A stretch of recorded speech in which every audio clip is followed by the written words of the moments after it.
just for, I guess, full disclosure, conflict of interest. We do run game nights together. We have different game nights. We play different role-playing games. So we know each other outside of, psychotherapy and then podcast world. So we might, the audience might pick up on a little bit of chummy familiarity that they're not necessarily used to in a perfectly professional environment, but we can simulate the professionalism.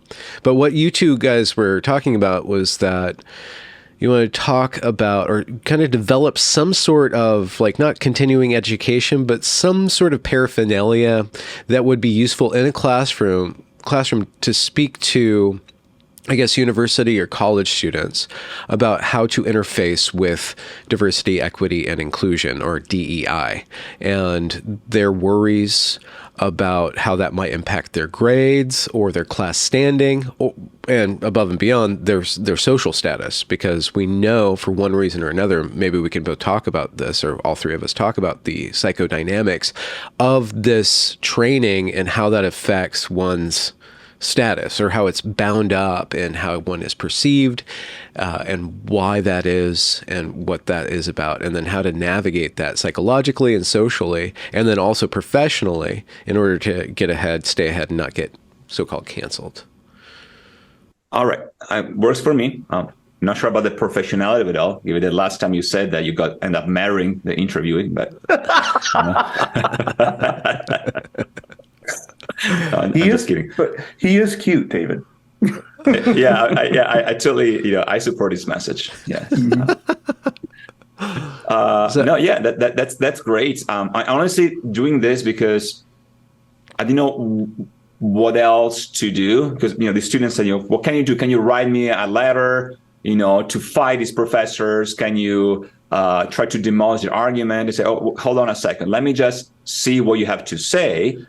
And then let's see if we can have a conversation about that. But it was hard for me to have a conversation, given that I don't know the names of the other professors.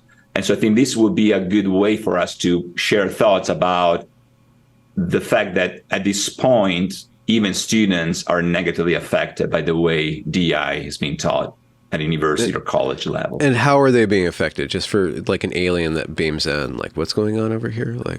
Well, a lot of these classes have to do either with sociology. Some of those classes are intro to college studies. So it's the very first time that I have the opportunity to have an open discussion. And yet there is no discussion because they already feel so intimidated that they can really speak about the topic that it has to be, talking about. So that's how, and, whether their grade will be affected or not, every student claimed that their grade will be affected, but the semester is not over yet. So I don't have any evidence to prove that. But if they feel they're being shut down already at the level of the conversation in class, I think there's enough evidence to believe that they're at least very concerned about it. And I'm very careful not to be, too much of a snowflake when a student says, I feel, that I cannot speak up, but there seems to be a pattern there, a pattern that I really didn't see before, like 5 years ago. It was completely unknown to me. Yeah. What's your thoughts, Aaron, so far? Well, what David is talking about certainly sounds familiar. Students are hit so hard right from the start on entering programs that have been ideologically captured, that they hear very, very powerful messages initially that they feel that they are not in a position to speak back against. And if you were to boil the messages down to their common denominator, it goes something like this. Either you believe what we tell you to believe, or you must be known as a wounder of the vulnerable, that there is no way to be a benevolent person in approaching issues of pertaining to minorities in society other than the very specific pathway that critical social justice offers. Mm-hmm. And so that's a powerful message, especially for young idealistic people who are very interested in social issues, but they feel they're receiving messages that don't quite gel with their morality. Because when you look at Robin DiAngelo's work, for example, and Ibram X. Kendi and many, many others, they do rely on sort of a crude stereotyping. And so to even the most benevolent-minded student who wants very much to be helpful around these issues, they experience some difficulty in accepting broad truths about wide groups of people and understand that that's not quite right, but they feel compelled to toe the line, and that just doesn't sit well with many. There is a kind of a conflict there. I can assume for, I guess, a certain kind of intelligent kind of student to, be really interested in things, be really open and gobbling up information and critically thinking and turning things over, and then feeling proud about the ability to engage with nuance about issues. And then you're thrown into something, and it looks like David, from what you're saying, like this is an intro thing. So even to get into the gate of higher education, you have to all of a sudden you have to say, okay, well, these things are off limits and I can't think about these things in more than one way. I have to think about, or it's implied that I might have to, or if I don't, I might be in trouble, so like this really intelligent person is now being offered, or, whether compelled or, softly compelled to limit their curiosity. Yeah. So, it's often the case that the most intelligent person in the room is the one that has the highest level of self-doubt. The other thing is there is no real clear message that is spelled out in the way these topics are taught. So you don't even know which of the statement you could possibly say could be perceived as wrong, fallacious, or even worse, racist. And I noticed that especially when there are certain things that, everyone knows about this, of course, previously would be considered cognitive distortions or logical fallacies. For instance, if a person were to say A, B, C in a statement, but at the same time, however, D, E, F, that is in itself considered to be, well, you think you're a nice person, but deep down within, you are a horrible person, and you're trying to mask things. For instance, statements such as, well, I love all people, I respect all people, but the current state of affairs, the current rates of crimes, or whatever you want to say, concerns me. That in itself, and this is really the description of the student and things I witnessed myself, is in itself perceived as problematic. And that's precisely why you need to make, there's no even way to atone for these sins. That's the other problem. And so that's a biggest issue already at the beginning of one's academic career. Yeah.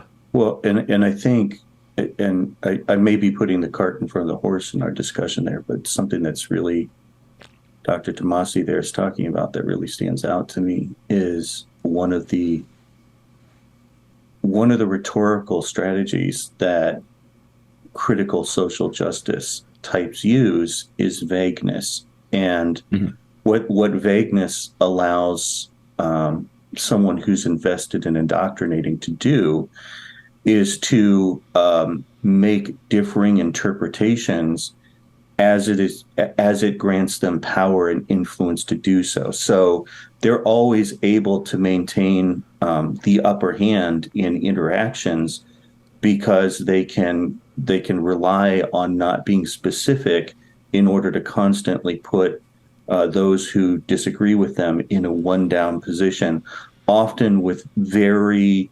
emotive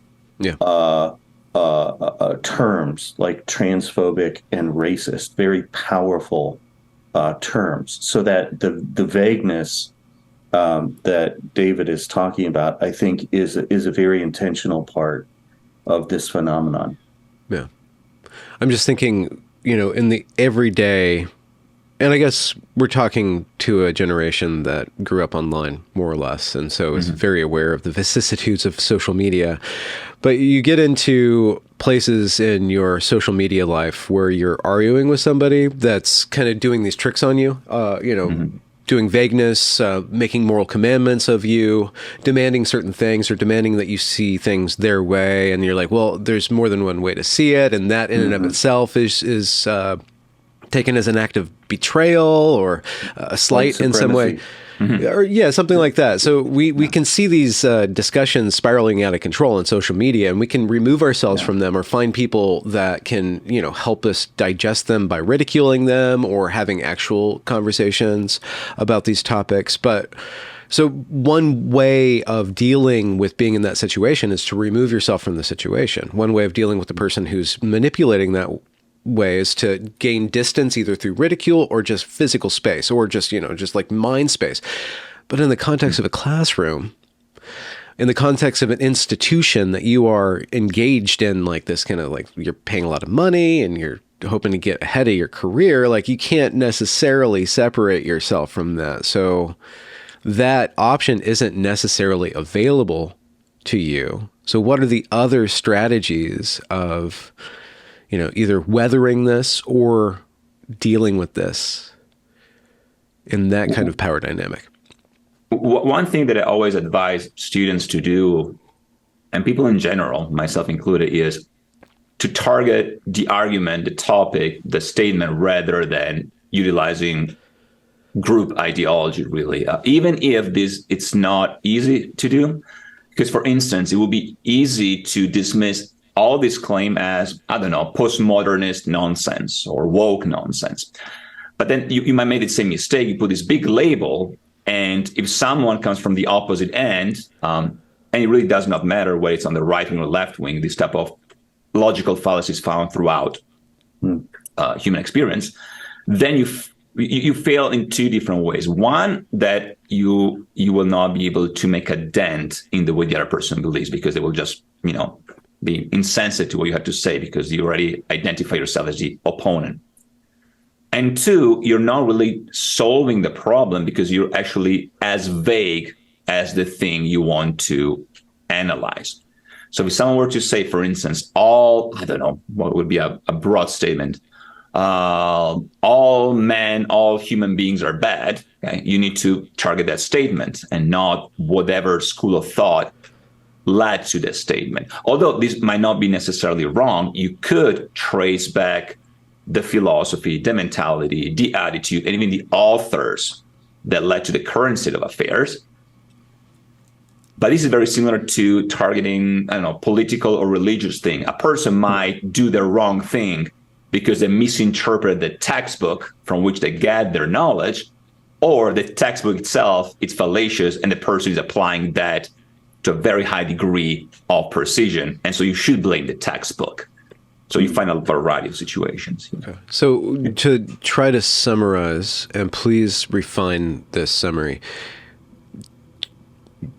when engaged with an emotive, ideological, or manipulative conversation or discourse, focus on the content that can lead out of that rather than focusing on the content that will lead further into the emotional, ideological, or manipulative content. Isolate the statements, see if there's a path forward to understand, and then to discuss, and I guess just kind of ignore or set aside for later the manipulative content, like the implications that you're a bad person or these moral claims. Yeah. Precisely. Well, you had to be like a child, I would say. But you go ahead, Dr. Kindsvatter.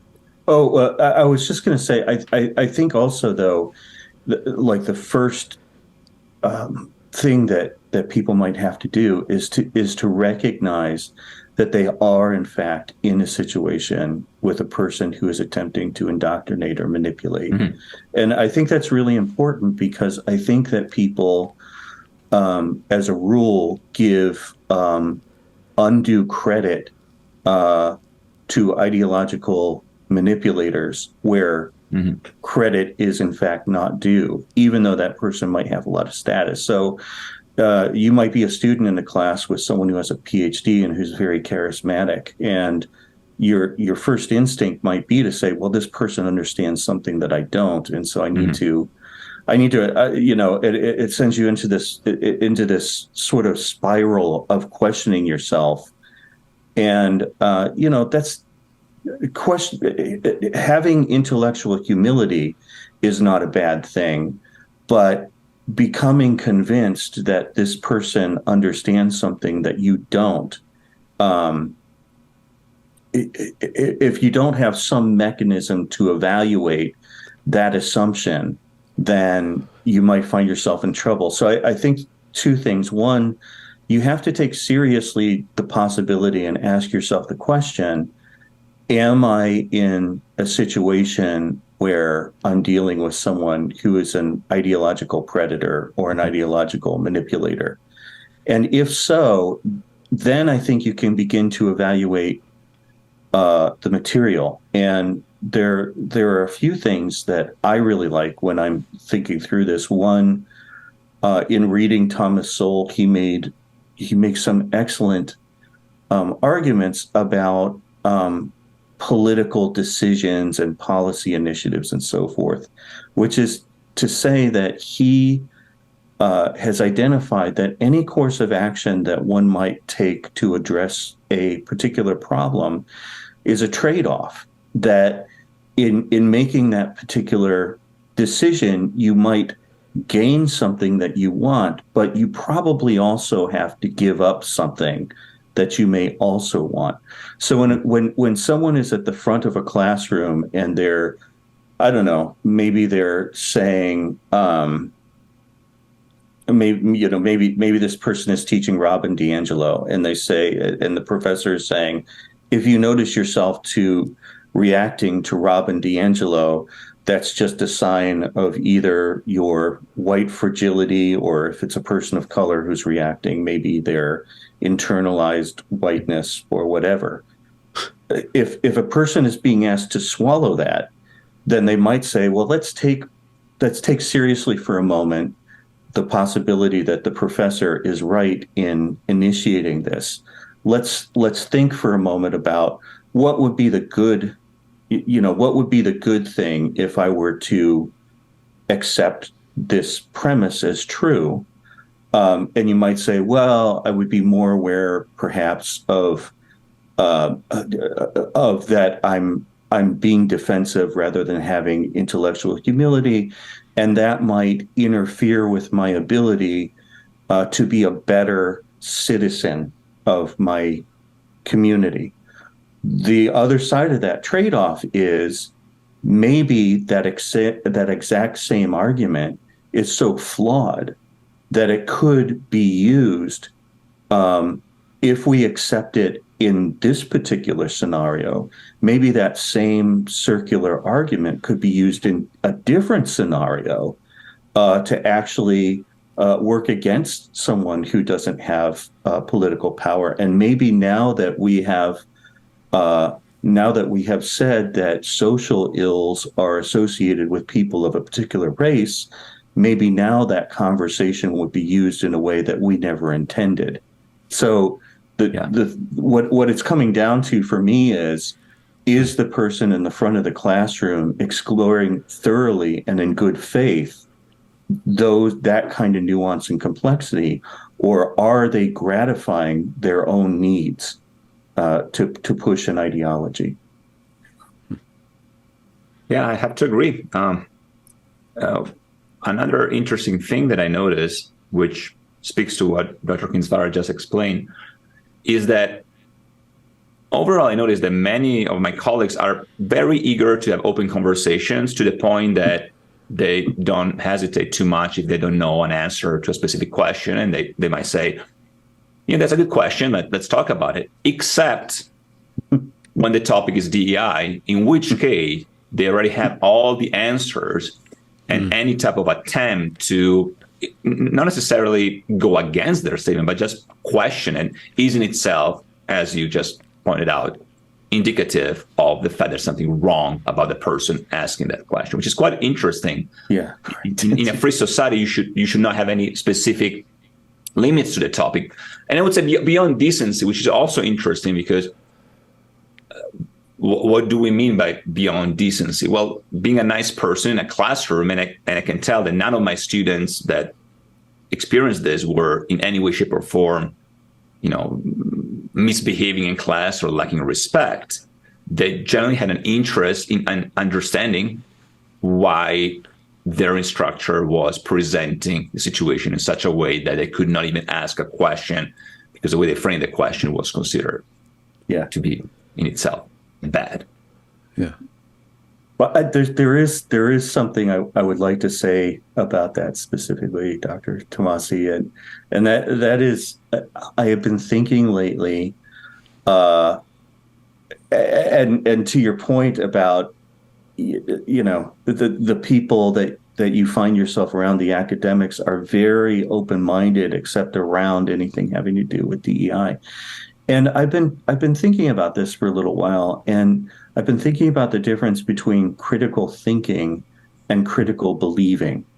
And I think what Dr. Tomasi is talking about when, I know David is teaching a class on the psychology of consciousness right now, because I've been following along. I think it's very interesting, and it's open and online. And, that he raises in that course a number of ideas and questions that one could ask questions about, advance hypotheses, and then test those hypotheses. And it's very much based, in other words, on critical thinking, which is designed to reduce bias and get us closer to an objective truth, or a truth that would stand up to questioning very well.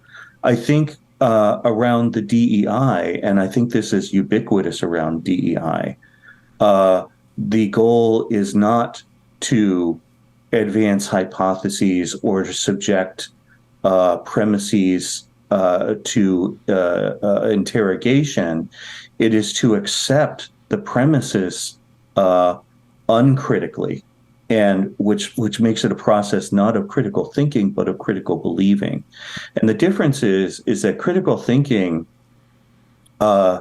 which comes out of Western philosophy and is in fact the basis of psychotherapy, it all goes back to the ideas that came out of the birth of modern Western society in terms of how do we live a good life. And critical thinking, which if you translate that to therapy terms, might most readily translate to cognitive behavioral therapy. It's designed to help you identify your biases so that you live well according to a reasonable approximation of what reality actually is. And critical believing, on the other hand, and as opposed to exercising the mind to determine what is the most, what most likely in this particular situation represents a reasonable approximation to reality, you almost have to kind of do the opposite, so that you bend or distort, to use Dr. Tomasi's earlier statements, you distort reality so that it fits within the parameters of the preconceived belief. So it as opposed to exercising your mind to discover your reality, you have to exercise your mind in order to fit within the parameters of acceptable belief, which almost always leads one down a path of a circumscribed way of living and feeling and relating. It's like, in psychological terms, it's a very, very bad idea. But is it? Sorry, continue.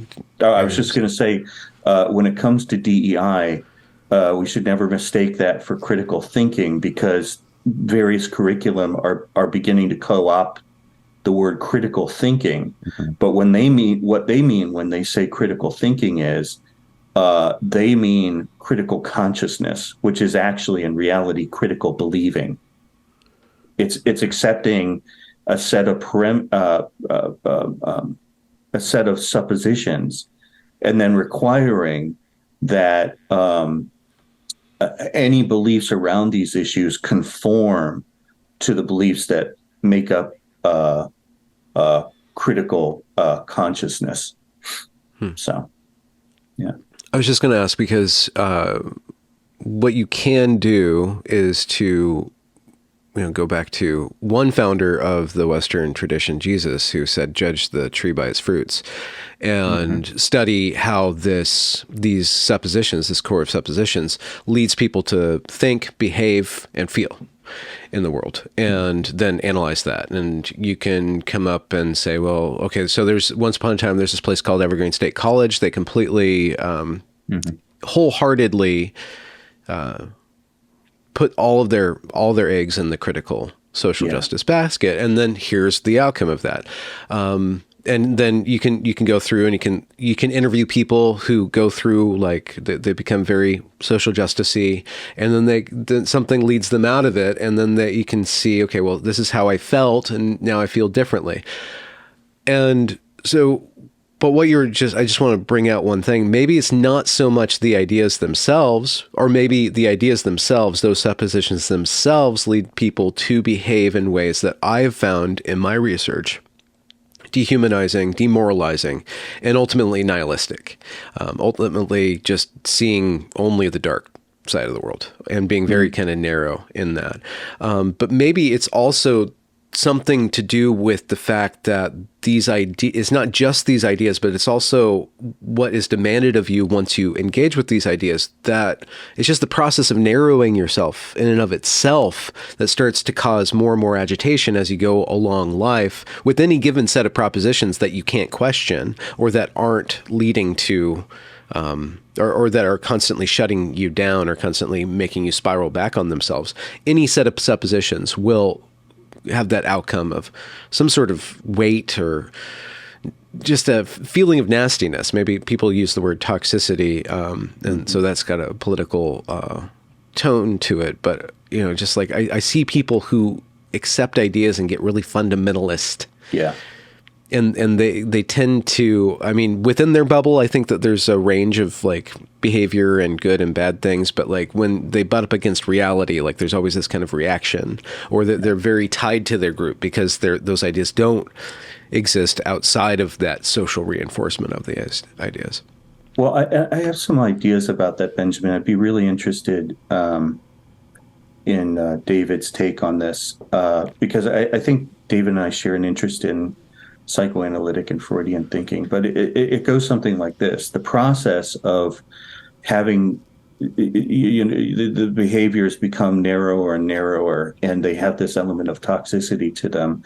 I have begun to wonder if that toxicity and the viciousness that's associated with critical social justice is both internally and externally reinforced, which is to say, by doing these things, you get something that you want. And I think Freud's premise in his structural theories was that there is a significant part of each of us as human beings that does have a destructive, vicious element to it. And he called it the id, but that this destructive element stays with us during our entire lives, and some of us learn to manage it in healthy ways, and some of us don't.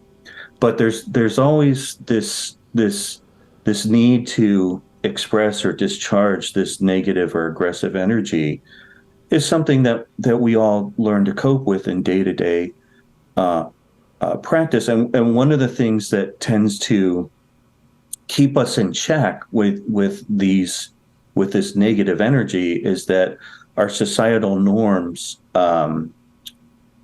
protect us and others against the discharge of these more violent, destructive impulses. And so we have to find other ways, socially acceptable ways to discharge them.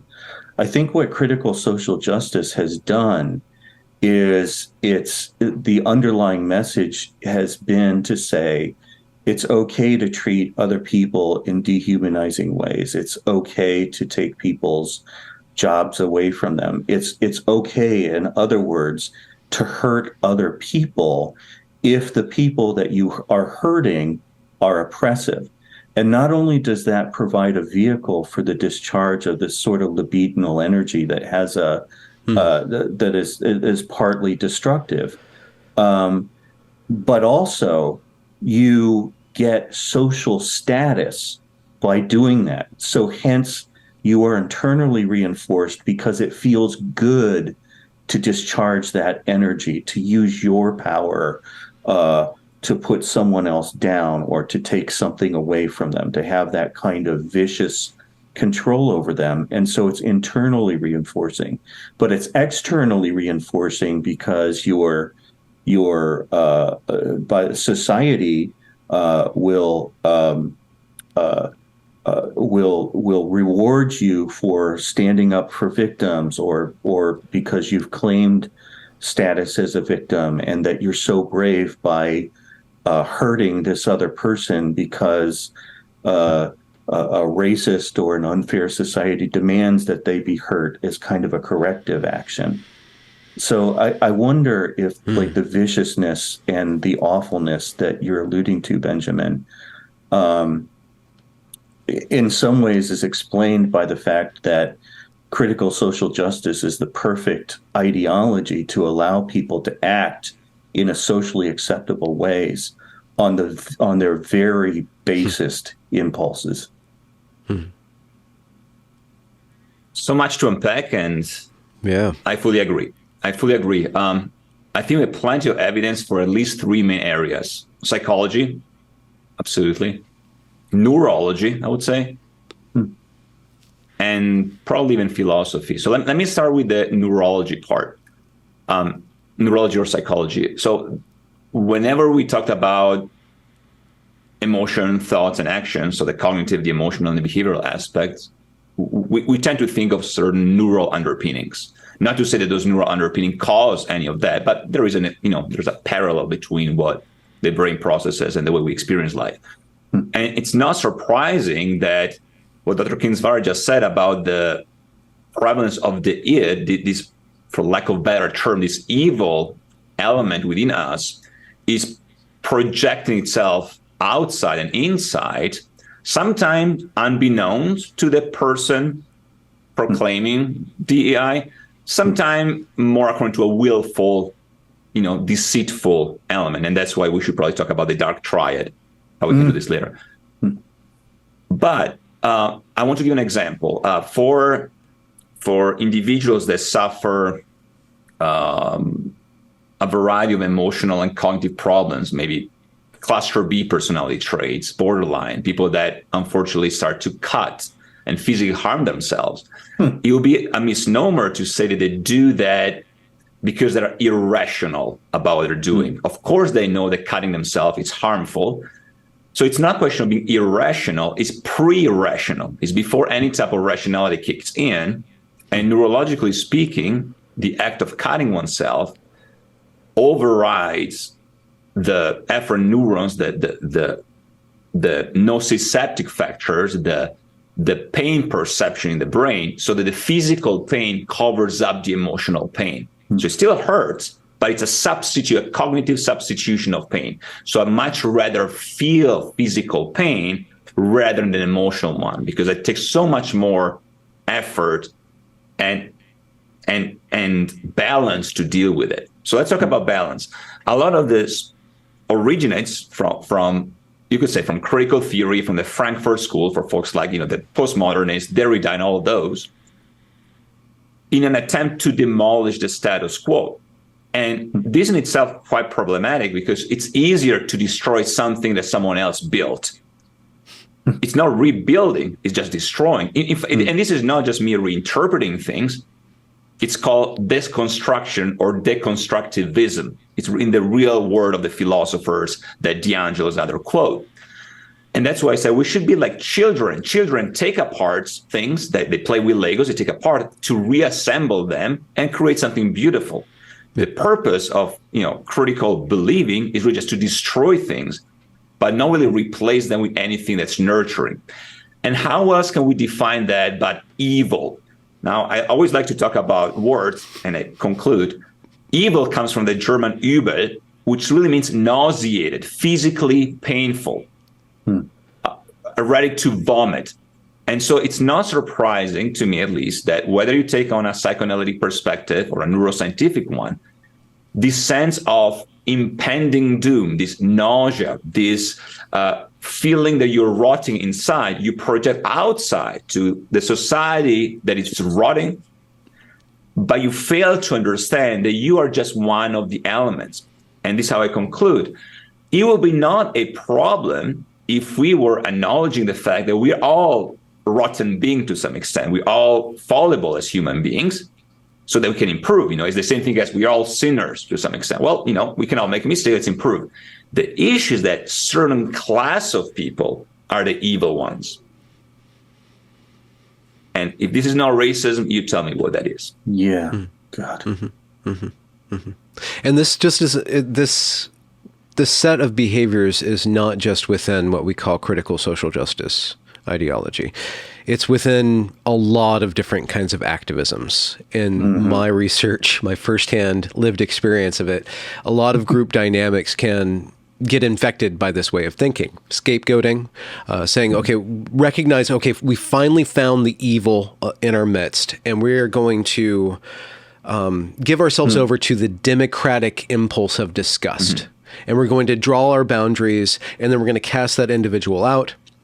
Anybody who's defending that individual, anybody who's questioning our democratic impulse of disgust is also tied up in that. It's that externalization of what you called evil, or that externalization of the or not just an external, like a concentration, like with the cutting. And I don't know if we're supposed to be, if I'm allowed to talk about that on YouTube. We're gonna have to see if what happens in this video. But being able to concretize that ambiguous threat into a one specific thing, like either it's some sort of blade going through your skin, or it's like this one person who did this one violent act, or signaled through their expression that they are a part of this problem.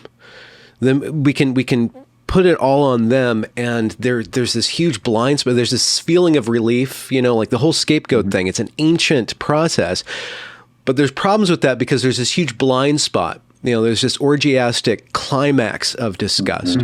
And then there's this nice release period, but there's also well, what about your own bad thoughts? Like if we're going to start to say, okay, this person has bad thoughts, so we get to ridicule him.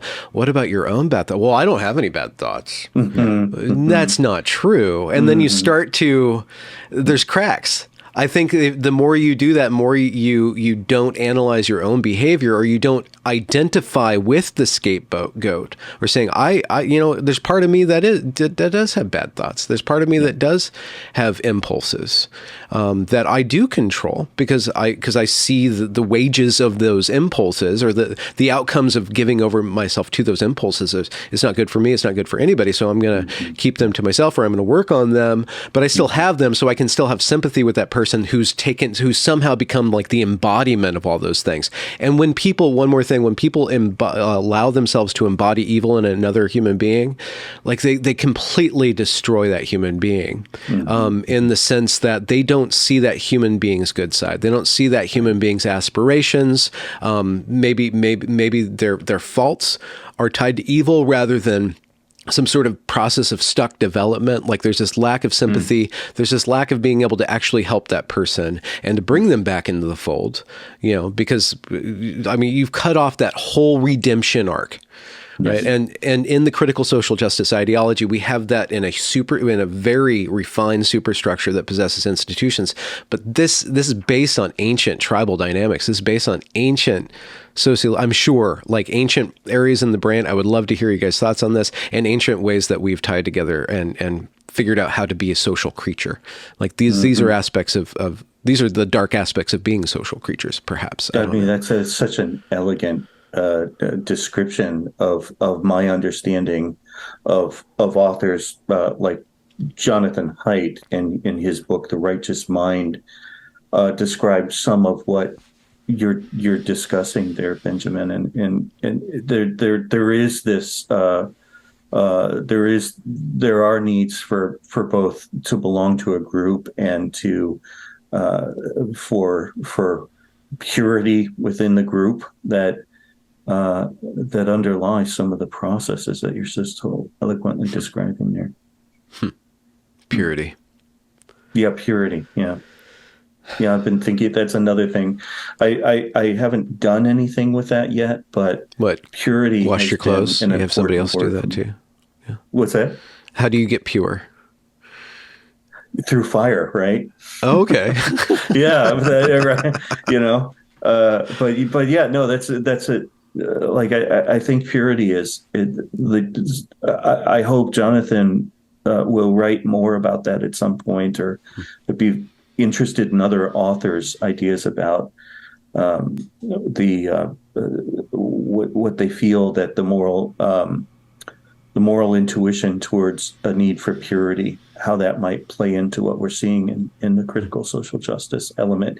Because you mentioned so much in what you're discussing there, Benjamin. Disgust, I think, is what someone experiences when they're confronted with a lack of purity. Yeah, so I think those two things go together in very interesting ways. And I know Jonathan Haidt has written about this in a way that I'm not familiar enough with his work to intelligently paraphrase, but he has talked in some very complicated and intelligent ways about some of the thoughts that you're bringing up here. I'd like to add something to this. In regards to feeling nauseated and disgusted, well, the research is pretty clear. All the things that you both mentioned are correct. As in, it's hard to unpack all the layers between physical sickness and disgust and the emotional and cognitive result of that, because they are one and the same. But it's always surprising to me how much the opposite, words such as hate, hateful speech, for instance, throw out all the time. And in my experience, both as a clinician and as an instructor, the most dangerous thing is not so much hate, but a misplaced love, a perverse love. I want to give you this an example. Like, if we're talking about diversity and inclusion, who would like to be labeled as non-inclusive, not loving, or racist? Nobody likes that. And I do not believe that they don't like that because they're trying to cover up the real evil, because it's not likable to be racist, evil, and non-inclusive. It's one of the primordial needs that relate to what Benjamin said about this tribal limbic area of our brain. But what do I mean by misplaced or perverse love? I mean that it's a type of love that, by definition, is perverse in a sense that demands you something that you can never give. First of all, as we mentioned before, it's vague. It's like one of the markers of abusive relationship. If you only did this, then I'll consider love you more. Okay, tell me what it is, and I'll do it. Yeah, you don't quite get it, but you never know what it is, so right. Which is through and through. And the other thing is, it's not so much that you care about the people you claim to care for. You just despise the other outside group that, in your estimation, is the culprit for everything that's wrong. So let's assume that let's assume for the sake of a conversation, that it has nothing to do with, race, ideology, gender, or sex. Let's talk about size, okay? So the evil ones is the dominant group, okay? Because the dominant group is the group whose people dominate a certain culture, okay? Well, this makes two assumptions. The first one is that size matters more than the topic or the content. Just because you have more people belonging to something than themselves, they're the dominant in a way that it's negative, okay? Well, it just so happens that all physicians, the dominant group within physician, need to have an MD or a DO, like it or not. This is a requirement. It's nothing to do with the patriarchy or racism, you need to have a degree to practice medicine. But simultaneously, the few are also blamed. So what do we mean by dominant group? So you could have a dominant group whereby a portion of the population in a given country speaks a certain language and has a certain ethno-cultural background, okay? And then you have minorities that come from different backgrounds. And so in social justice ideologies, these are the group that controls the rest in an intrinsically negative way. In the case of the US, maybe you could say, I don't know, Anglo-Saxon white male group is a dominant group. But simultaneously, if the role were reversed, and I'm thinking about Europe, where only few people control the power, think about monarchies, that falls apart because it's no longer the dominant group in terms of size, it's just a few. There are few monarchs and the rest are just peasants. So now the peasants are the right one and the monarchs are the wrong one. Now, this is simply to show that if we don't target the topic itself, we will follow the logical fallacy. The moment you start to blame something that is unnamed, that doesn't have a face, and you call it patriarchy, mild supremacy, whatever you want to call it, that you fail to see the fact that those very traits are existing inside of you.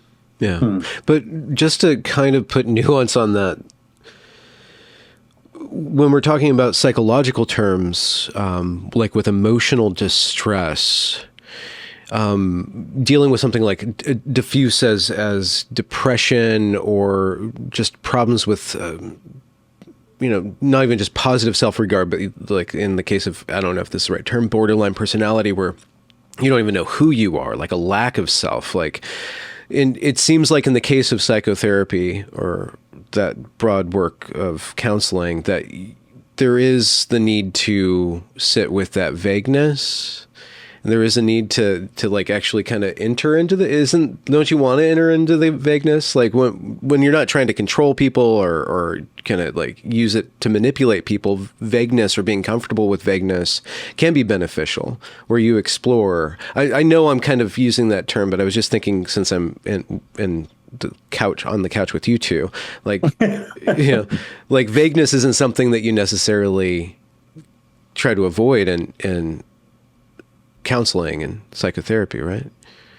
Do you want me to answer, or I give you my perspective, and then Dr. Kindsvatter can add something to it. Well, one way to answer this question is, there are two different strategies, at the very least two. One will be the psychodynamic, psychoanalytic, and the other one will be more the cognitive, the behavioral school of thought.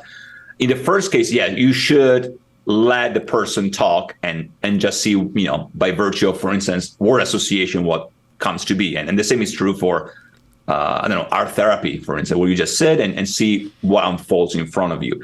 You could make the argument that cognitive behavioral therapy, due to its behavioristic background, it's more focused on untangling all the mistakes and cognitive process that the person experiences. So your role is more active, so to speak, to help the person take those things apart. But in both cases, it's not vagueness. It's a question of timing. So you allow the person to speak freely. You don't project your system of belief contrary to what social justice theory and critical belief does, which you project what is right. You just take a step back and you let the person unfold. But at the same time, the way you formulate the questions is intrinsical to the proper therapeutic setting, which is not too different from what we do in the Socratic method. And that's why earlier I said we need to be like children. Children ask why all the time.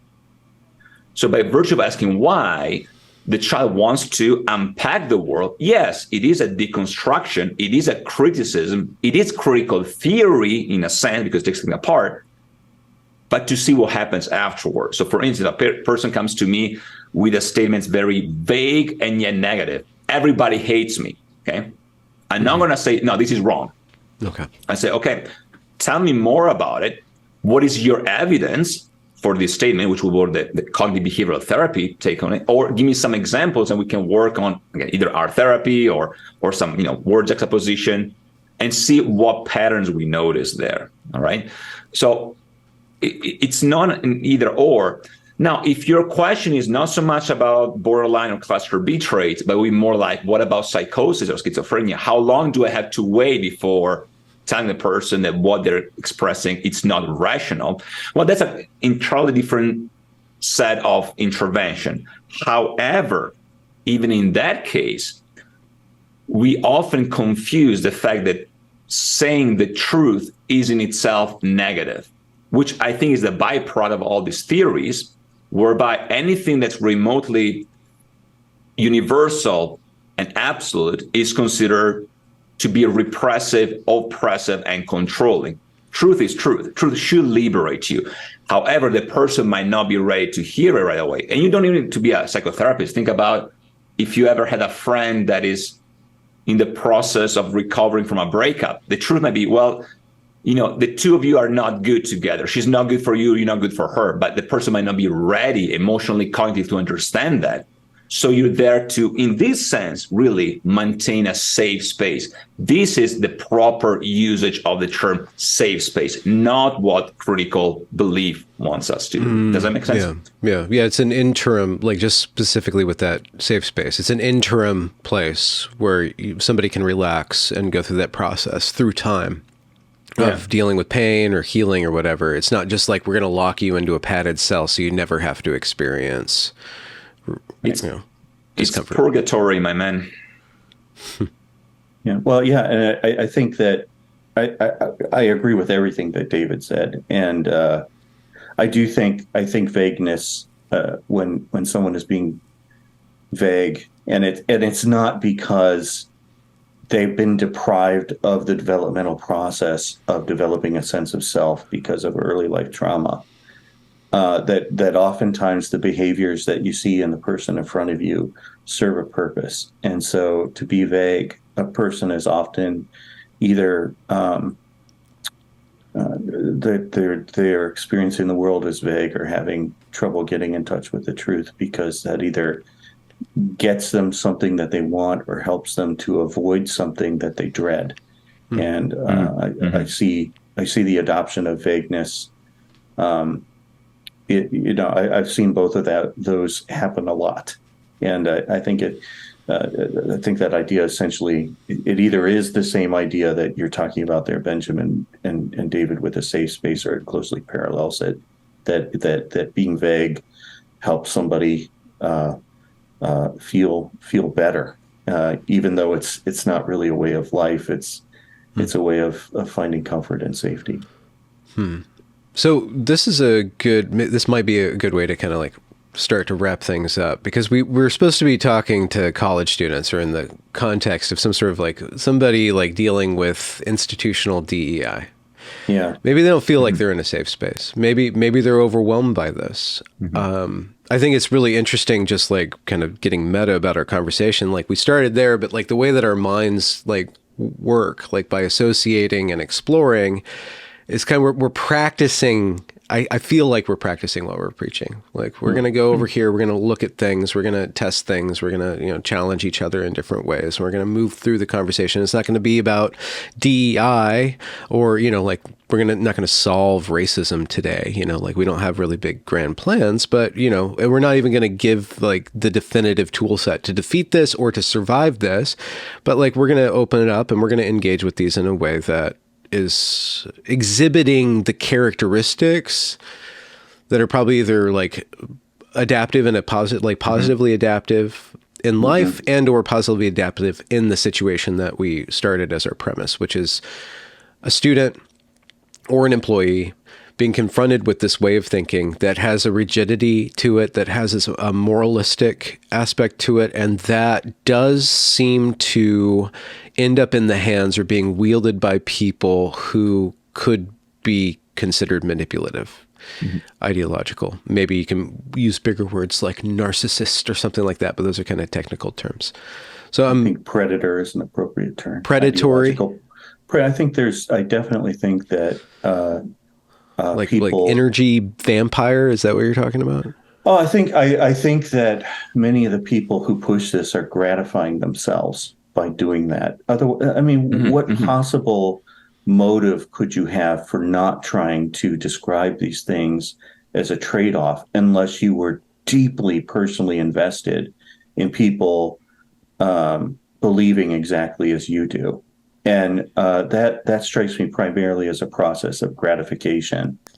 And I do think that a lot of people are gratifying themselves at the expense of impressionable aged college students, and increasingly, they're gratifying themselves at the expense of K through 12 kids.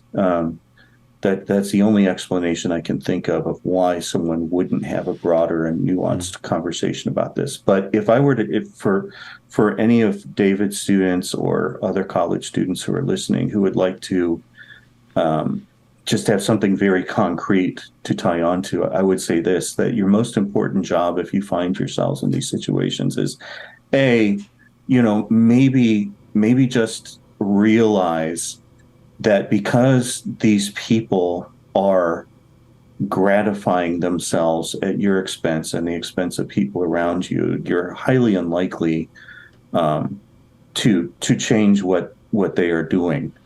And I think many probably complete themselves with these theories. The book True Believer explains how people who feel that something is missing within them will latch on to these theories.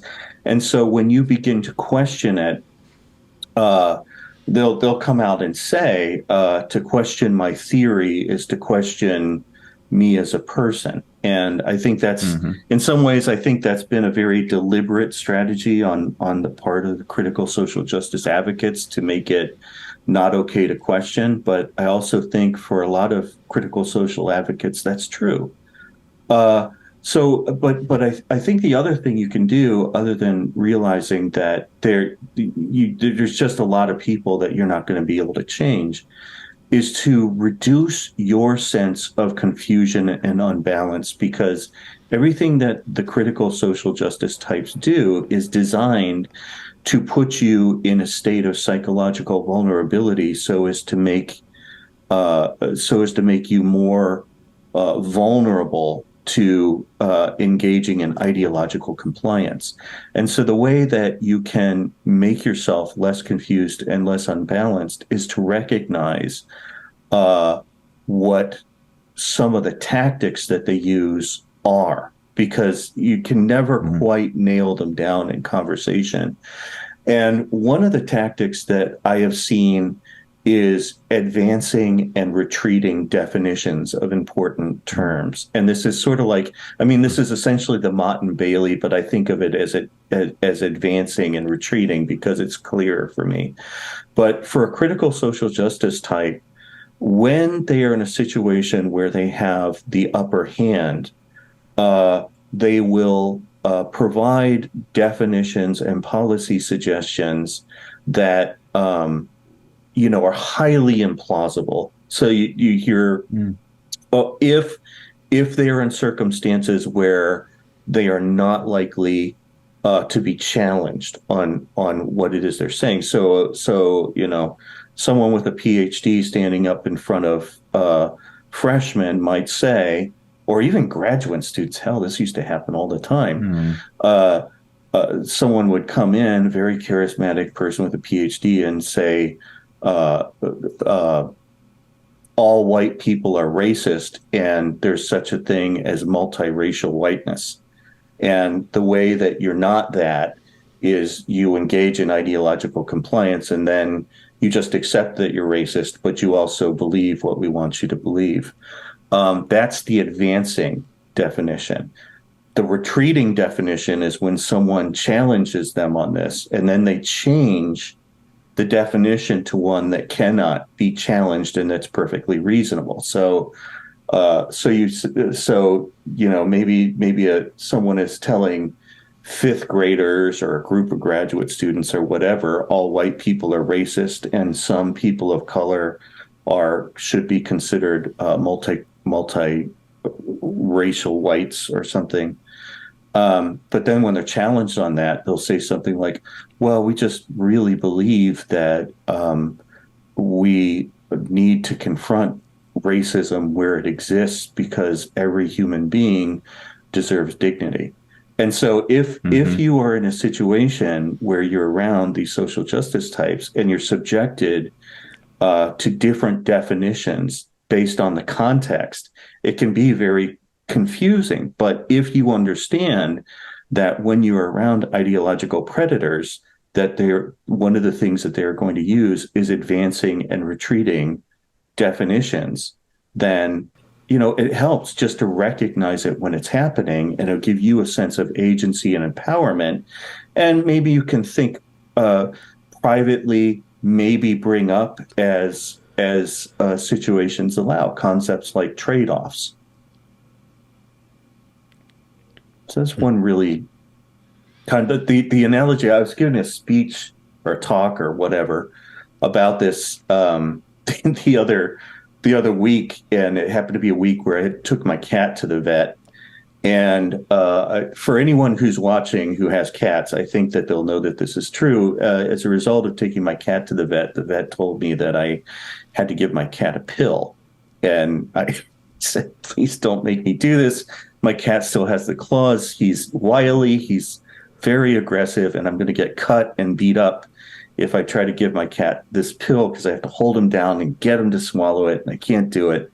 And the vet sold me these things called pill pockets, which they're essentially like cat candy that you can put the pill in the middle of, and then the cat will eat it. And of course, what my cat did was eat the candy and spit the pill out. But apparently, a lot of cats will do this anyway. Critical social justice types understand the concept of the pill pocket, and so they'll take ideas like all white people are racist until they accept, the principles of, socialism or whatever. You can't be, if you believe in the liberal concept of capitalism, then you can't also consider yourself to be an anti-racist. They'll take those pills that an ordinary person would say, what are you, nuts? That's a crazy idea. I don't believe that. I'm going to resist that idea. They put it in a pill pocket, and then it comes across as something like, no human being. We need to have an honest conversation about the impact of race in our country. And then it becomes much more palatable, and the ordinary person is asked to, swallow it without too much problems. But a lot of the persons like David's students are saying, hey, I think there's something in this thing that I'm being asked to swallow that isn't as palatable. So I think understanding that people are being force-fed in a pill that is wrapped up in a bunch of nice-sounding terms like DEI and anti-racism, that's another important thing to understand when you're in the middle of this. And I think what that allows you to do is it allows you to see how incredibly desperate DEI types are, both to have their both in their need for you to believe what they believe, and their intense fear that someone will discover the fragility of the arguments that they are making, and then reject those arguments, which for someone who completes themselves, their sense of self, with these ideas, someone who's made the political personal, it's a devastating thing to consider that my ideas are flawed and other people don't like them. So those are some maybe less esoteric, more concrete steps. Those were important steps for me to take and to understand this. And I think that those could be useful steps for other people. May I just one more thing? I want to be mindful of the time. I just realized that I threw out a few terms, but I never defined them. So I agree with everything that Dr. Kindsvatter just said. But when earlier I said the students need to be aware of how to recognize these cognitive, these emotional patterns, I mentioned that dark triad.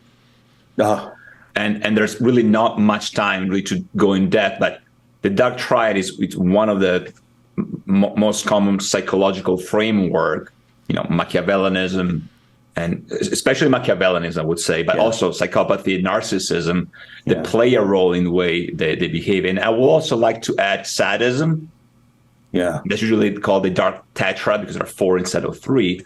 And this will take a long time, so we cannot go into the depth of each definition. We should do a subsequent thing on that, David, because it's so important. Yeah. Yes. But I mean, I never advise any students to go online and self-diagnose. So careful if you just Google the dark triad or the dark tetrad. Don't do this at home. But at the same time, once you have a clear understanding of what each of these terms is, then it's easier to recognize in the words of whatever, the educator, the administrator, the politician trying to convince you of the validity of this misplaced claim.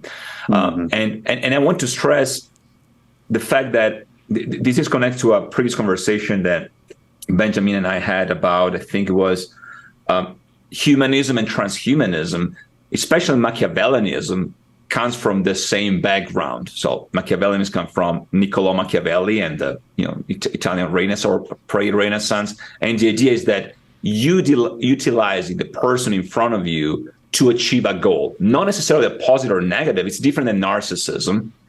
It's saying whatever happens, if the person is successful, you're not happy for the person. You see how can you use that to your advantage. Let's say a person gets a promotion and you see how you can use that to advance, I don't know, a proposal you have for your business, for instance, right?